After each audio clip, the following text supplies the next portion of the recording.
Selamat siang pemirsa, News kembali hadir membersamai aktivitas Anda. Bersama saya Bakiatuddiniyah, inilah News.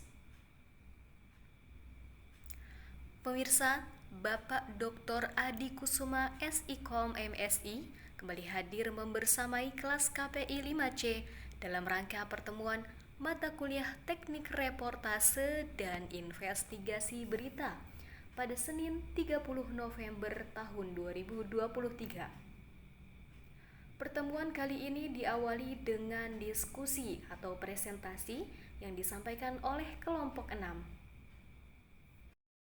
Presentasi ini terdiri dari Bakiatuddiniyah, Lala Kastila, Zahira, dan Muhammad Kholis Afwan.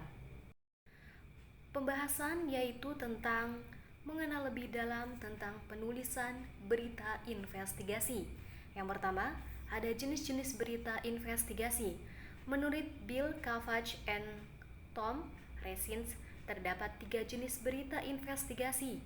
Yang pertama, reportase investigasi orsinil, yaitu merupakan bentuk pelaporan investigasi yang sering berujung pada investigasi publik secara resmi tentang subjek atau aktivitas yang semula diselidiki dan diungkap oleh jurnalis.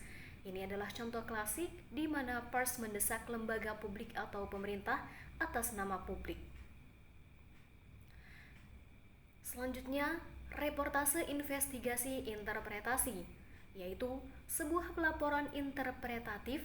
Ini biasanya melibatkan seperangkat data dan isu-isu yang lebih kompleks ketimbang sekedar pengungkapan biasa. Pelaporan interpretatif menyajikan cara pandang yang baru terhadap sesuatu serta informasi. Yang ketiga, reportase mengenai investigasi. Sebuah pelaporan terhadap investigasi adalah perkembangan terbaru dari jurnalisme investigasi yang semakin biasa dilakukan. Pelaporan terhadap investigasi bisa terjadi manakala penyelidik resmi sedang bekerja. Penyelidik dari pihak pemerintah bekerja sama secara efektif dan aktif dengan jurnalis pada kesuksesan tertentu karena sejumlah alasan. Selanjutnya yaitu tujuan pelaporan berita investigasi. Menurut Atma Kusuma, reportase investigasi diistilahkan dengan laporan penyidikan dan dapat dipahami melalui 5 tujuan dan sifat pelaporannya.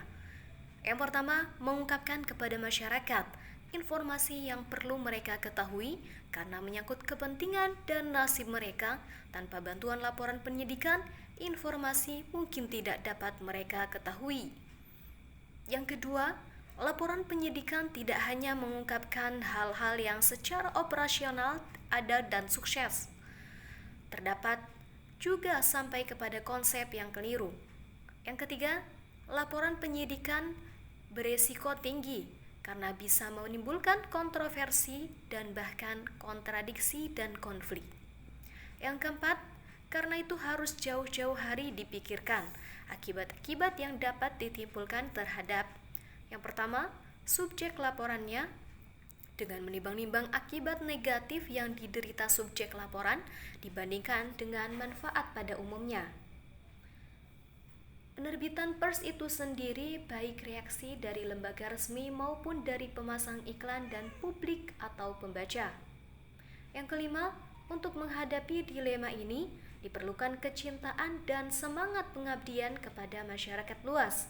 Pada pokoknya, harus ada idealisme baik di dalam diri reporter, penyidikan itu sendiri maupun di sektor-sektor lain dalam struktur organisasi penerbitan pers.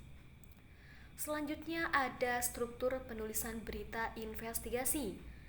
Menulis investigasi, reporting, berbeda dengan menulis berita langsung, karena investigasi reporting memerlukan lebih banyak sumber, lebih banyak bahan, dan lebih banyak fakta. Semakin banyaknya bahan dapat menyebabkan tersesat. Agar tak tersesat, dianjurkan agar memulainya dengan membuat outline, agar berita tersusun rapi dan tidak ada yang keliru. Carol Rich dalam bukunya Writing and Reporting News menyebutkan rumus 5 hal penting. Rumus ini dapat dijadikan sebagai variasi dari struktur penulisan berita investigasi. Kelima elemen tersebut menyangkut yang pertama ada news, yaitu apa yang terjadi atau diperistiwakan. Yang kedua, konteks, yaitu latar belakang dari kejadian atau tren dan gejala. Yang ketiga, scope, yaitu apakah peristiwa lokal menjadi bagian dari peristiwa atau gejala di tingkat nasional. Yang keempat ada edge, yaitu kemana berita hendak diarahkan dan apa yang terjadi kemudian. Yang kelima, impact, sesuatu yang menjadi perhatian semua orang. Penulisan investigasi tetap memakai dasar pelaporan yang biasa dikerjakan kalangan jurnalis, yakni dalam urutan awal leads, tengah atau tubuh middles, akhir penutup atau endings. Selanjutnya yaitu mengemas laporan penulisan berita investigasi. Yang pertama ada media cetak, seperti surat kabar, koran, majalah, tabloid, dan sebagainya. Yang kedua ada radio dan televisi, berupa audio visual dan gambar. Yang ketiga media online atau internet. Dalam hal pengawasan, sebuah laporan investigasi yang dipublikasikan media online atau internet bisa disebut paling atraktif dibandingkan ketiga jenis media konvensional. Melalui internet, sebuah investigasi bisa terdiri dari naskah, foto, aneka grafis, rekaman audio, bahkan video streaming sekaligus.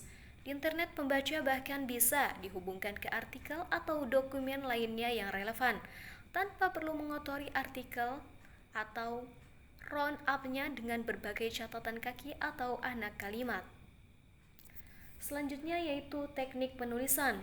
Menulis naskah untuk media cetak, online, atau televisi dan radio memiliki teknik yang berbeda.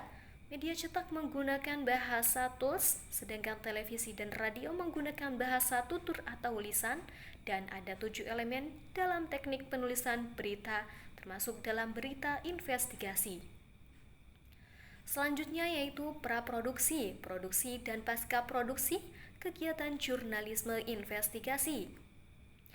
Proses produksi berita sangat mengutamakan kecepatan dalam kegiatan produksi maupun penyajian hasil karyanya kepada audiens. Informasi atau pesan yang disampaikan harus faktual dan mengandung nilai penting serta menarik untuk dikonsumsi khalayak. Dalam proses produksi yang bersifat time concurrent atau terikat dengan waktu, proses perencanaan, proses produksi, dan proses editingnya harus dilakukan secara cepat karena produksi berita seperti ini mengejar nilai aktualisasi berita. Pemirsa, demikian berita kita pada siang hari ini. Saya Bakiatuddiniyah pamit undur diri dan sampai jumpa dalam news lainnya.